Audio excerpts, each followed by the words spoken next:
Está escrito em Eclesiastes 5, versículos 10 a 13, o seguinte: o que amar o dinheiro nunca se fartará de dinheiro, e quem amar a abundância nunca se fartará da renda.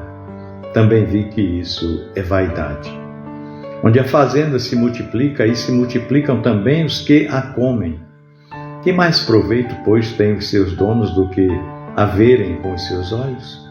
Doce é o sono do trabalhador. Quer coma pouco, quer muito, mas a fartura do rico não o deixa dormir. Versículo 13: há mal que vi debaixo do sol e atrai enfermidades, as riquezas que os seus donos guardam para o seu próprio dano. Meu irmão, minha irmã, imagine uma casa com 2 pavimentos.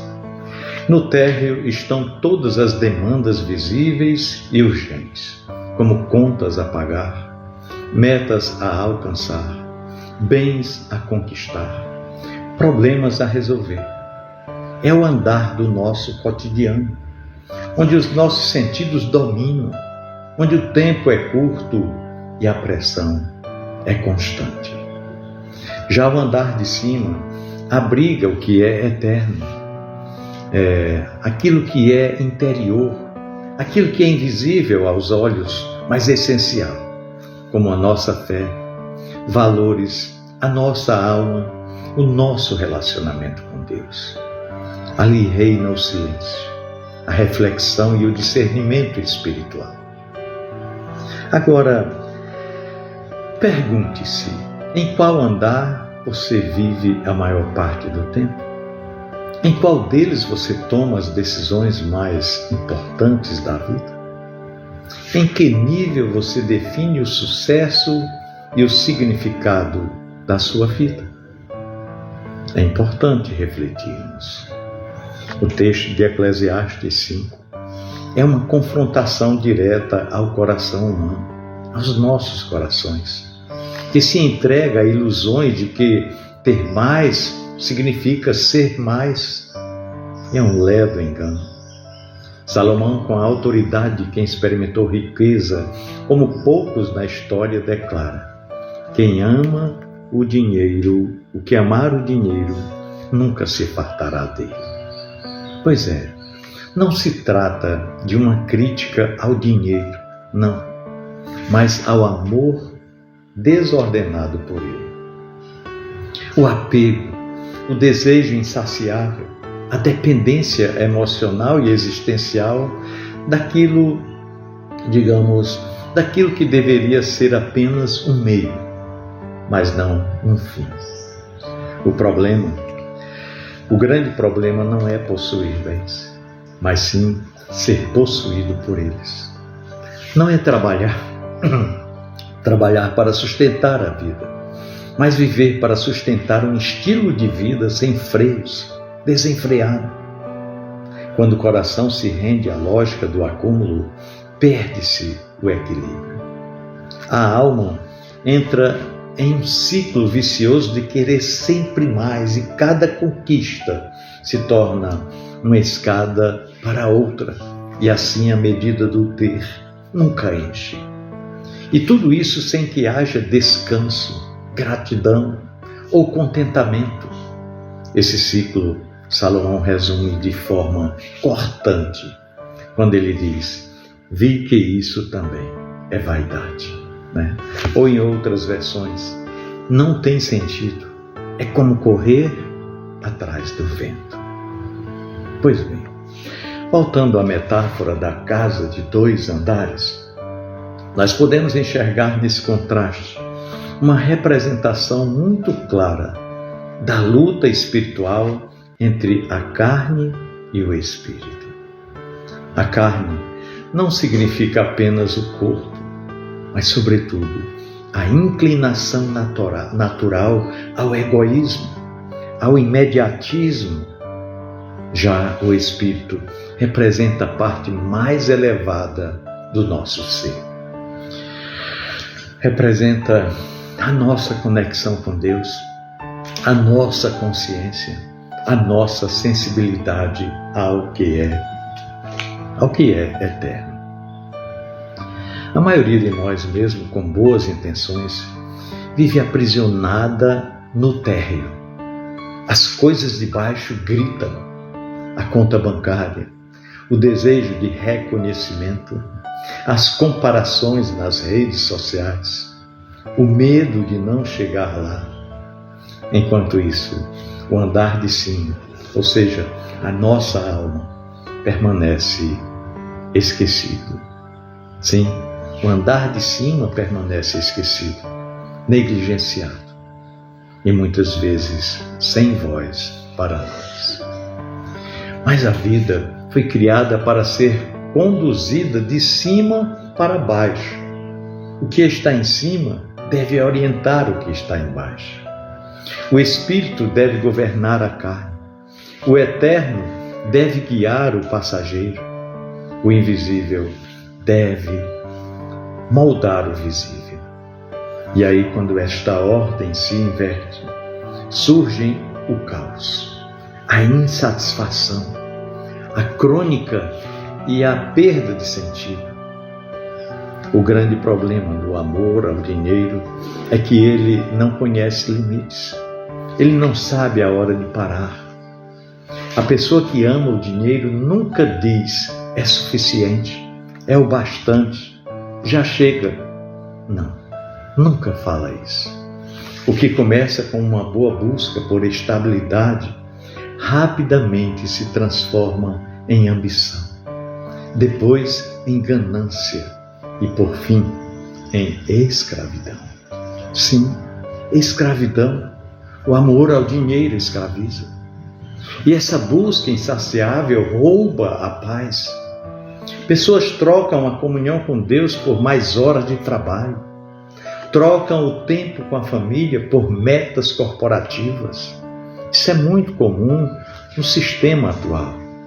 Trocam a generosidade por um desejo de sempre guardar mais para si. E, ironicamente, quanto mais tem, menos desfruta. Pois é. Isso tudo porque o amor ao dinheiro rouba a capacidade de contentamento. A capacidade de contentamento é uma das virtudes mais preciosas na vida de uma pessoa. Jesus foi muito claro em Mateus 6:24, quando declarou que ninguém pode servir a dois senhores. Não podeis servir a Deus e às riquezas ao mesmo tempo. Olha, não há espaço para duas lealdades absolutas no coração do ser humano. Não. Ou buscamos a Deus como fonte de sentido e provisão para as nossas vidas, para a nossa família, para a nossa estrutura, ou colocamos as nossas esperanças naquilo que é passageiro e enganoso. Olha, meu irmão, minha irmã, as riquezas e os bens não são em si mesmos maus, não. São ferramentas, são bênçãos, são meios de provisão e de generosidade. Mas quando se tornam fins em si mesmos, passam a ser perigosos para nós. O que poderia ser um recurso transforma-se em um ídolo.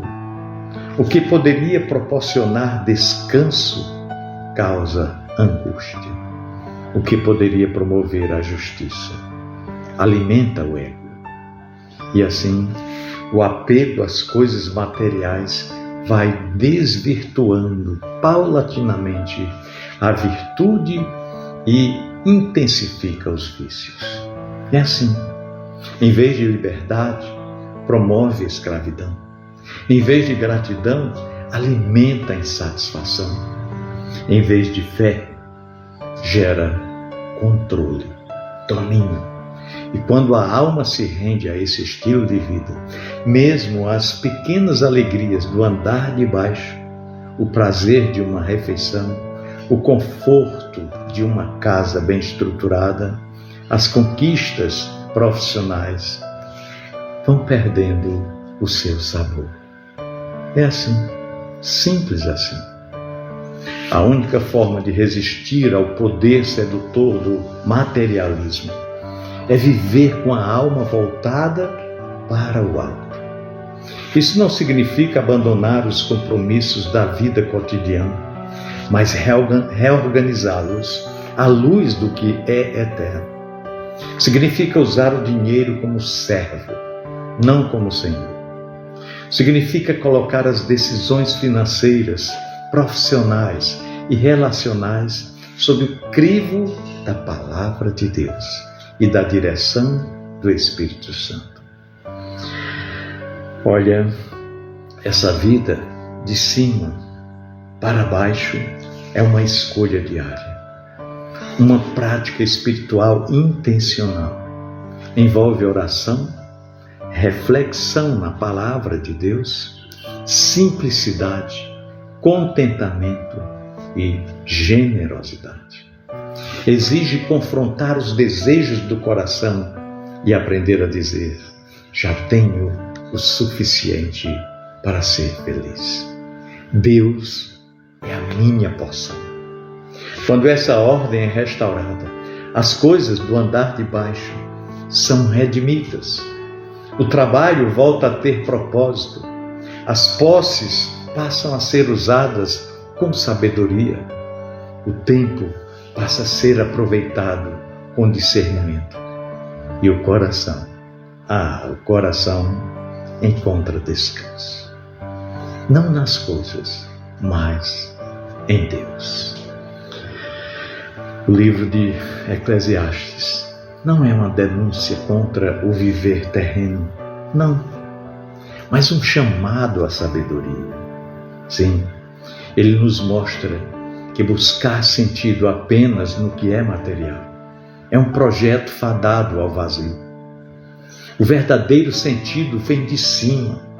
É quando nós olhamos a vida a partir da eternidade que conseguimos discernir o que realmente importa aqui e agora, aqui no andar de baixo, aqui nas demandas do nosso cotidiano. Portanto, viva de cima para baixo. Essa é a proposta de Deus. Submeta as suas decisões ao Espírito de Deus. Filtre os seus desejos pela Palavra de Deus. Avalie as suas motivações com oração diante de Deus e lute contra o amor ao dinheiro, porque ele jamais satisfará a sua alma. Somente Deus pode fazer isso. Somente a vida orientada pelo alto é capaz de trazer plenitude verdadeira. E Salomão acrescenta aqui no versículo 13: há mal que vi debaixo do sol e atrai enfermidades. As riquezas que os seus donos guardam para o seu próprio dono. Que coisa, que palavra forte, né? Essas palavras são muito intrigantes. Intrigantes para nós que vivemos numa sociedade que transforma rapidamente heróis em vilões e com a mesma velocidade transforma vilões em heróis. Pois é, o sucesso é celebrado, o fracasso é escondido e o acúmulo de bens é frequentemente apresentado como o principal termômetro da realização pessoal, da vitória que aquela pessoa obteve na vida, do sucesso que ele alcançou. Pois é, só que em meio a esse cenário, o texto de Eclesiastes 5, versículo 13, surge como um diagnóstico sóbrio e necessário. Quando ele diz que há riquezas que não libertam, mas que aprisionam, que não trazem alegria, mas geram angústia, que não promovem segurança. Na verdade, promovem ruína. E o sábio Salomão, observando a vida debaixo do sol, como ele repete tantas vezes nesse livro, percebeu um tipo de tragédia existencial que ele chamou de um mal terrível. Um mal terrível vi debaixo do sol. A acumulação de riquezas que acaba se voltando contra o próprio acumulador. Que coisa! Em outras palavras, aquilo que começou como uma promessa de progresso termina como uma causa de profunda infelicidade. O herói da própria história, narrado aqui por Salomão, trabalhador, esforçado, determinado, transforma-se em um vilão da sua própria alma, sem sequer perceber. Isso é trágico, né? Uma das dores mais profundas da vida não é simplesmente o fracasso, mas o fracasso que surge daquilo que nós julgávamos ser sucesso para as nossas vidas. Esperar que algo nos traga paz e receber em troca inquietação. Lutar por estabilidade e colher ansiedade. Investir a vida naquilo que, no fim, se revela uma perda disfarçada de conquista.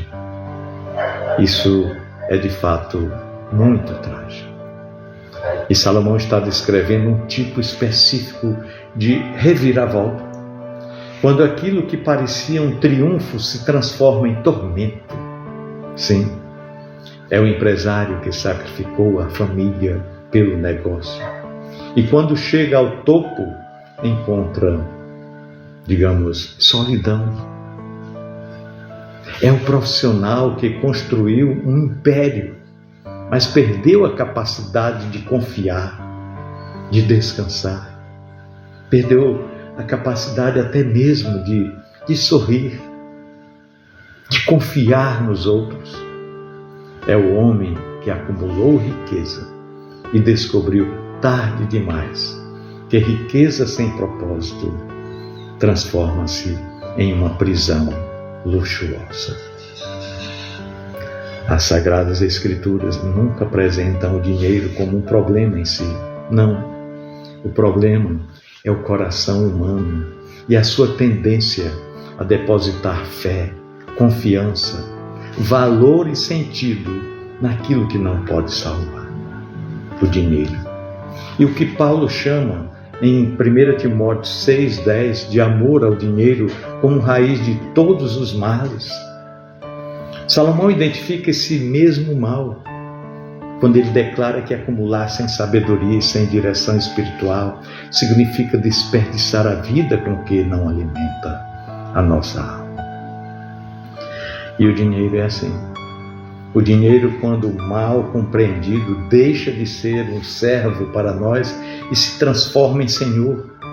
Ele assume o trono do coração do homem e passa a ditar decisões, a controlar relacionamentos, a moldar valores. E o mais trágico de todos, o dinheiro promete segurança, mas nunca entrega. Verdade. É como areia entre os dedos, vai escapando quando mais se tenta agarrar. Por isso que é um equívoco pensar que nós podemos possuir riqueza de forma neutra. É um ledo engano. Toda riqueza exige direção espiritual. Verdade. Sem ela, os bens materiais facilmente se tornam ídolos, pequenos deuses disfarçados de conquistas, e isso é escravizador. Eles moldam a nossa agenda, o nosso coração, a nossa fé. Por isso que Jesus em Mateus 6,21 disse que onde estiver o seu tesouro, ali estará também o seu coração.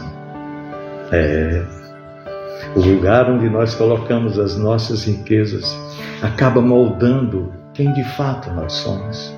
E aqui em Eclesiastes 5, no versículo 13, Salomão está denunciando o perigo da acumulação por acumulação, simplesmente, da obsessão por crescimento sem propósito, da busca por sucesso que esquece o que é mais precioso, a nossa alma.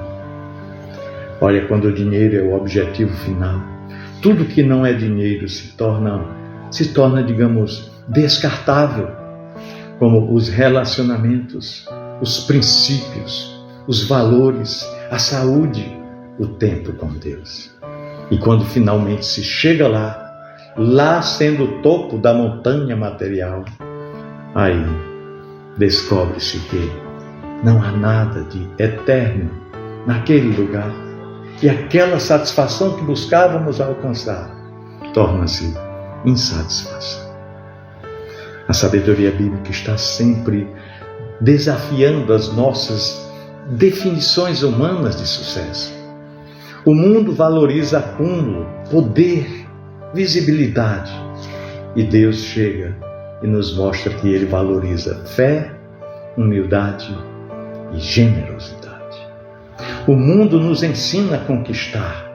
Deus nos chama e nos desafia a entregar. O mundo diz, você é o que você tem.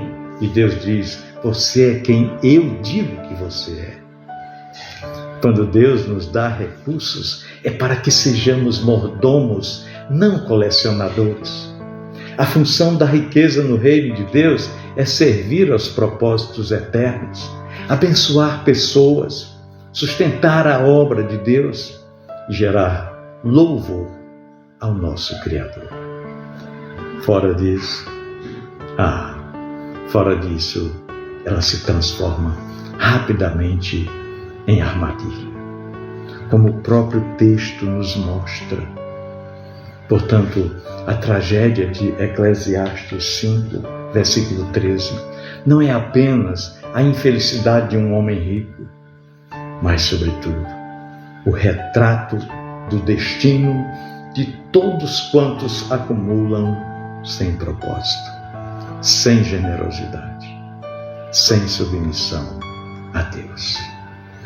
É por isso que Salomão nos lembra: nós não fomos chamados para definir o sentido da vida por nós mesmos. Não. Essa tarefa não nos pertence. A vida é um dom e o seu propósito é revelado pelo doador. Quando nós tentamos viver a parte dessa revelação, mesmo os maiores bens se tornam fardos pesados que impedem o nosso verdadeiro avanço. O que o texto bíblico nos ensina aqui é muito claro. Você pode conquistar tudo e ainda assim perder tudo, se a sua vida estiver centrada em si mesmo. Somente há sentido verdadeiro quando nós vivemos para algo maior do que nós. E esse maior do que nós chama-se Cristo. E Paulo, em Colossenses 3:3, diz que a nossa vida está escondida com Cristo. Por isso, fora dele, só nos resta confusão e vazio. Com ele, mesmo o pouco se transforma em abundância e a simplicidade se transforma em alegria genuína. Concluindo, meu querido irmão, minha amada irmã, nós estamos escrevendo uma história com as nossas próprias escolhas, com os nossos desejos, com a maneira como nós lidamos com as coisas que nós possuímos, que nós alcançamos, que nós conquistamos. A questão não é se seremos heróis ou vilões aos olhos do mundo. A pergunta é: seremos fiéis aos olhos de Deus? Não permita que as riquezas que podem ser bênção se tornem motivo de ruína. Não troque o sentido pelo sucesso aparente. Não sacrifique o eterno no altar do imediato. Viva com discernimento, com sabedoria e com reverência ao Senhor. E, acima de tudo, viva com Cristo no centro da sua história. Sabe por quê? Porque somente Ele transforma o vilão em redimido. Somente Ele impede que o sucesso se transforme em ruína em nossas vidas. Somente Cristo é suficiente para dar sentido àquilo que o dinheiro nunca poderá comprar, ou seja, paz, propósito e, sobretudo, salvação. Deus abençoe o seu domingo, juntamente com a sua família. Um grande abraço.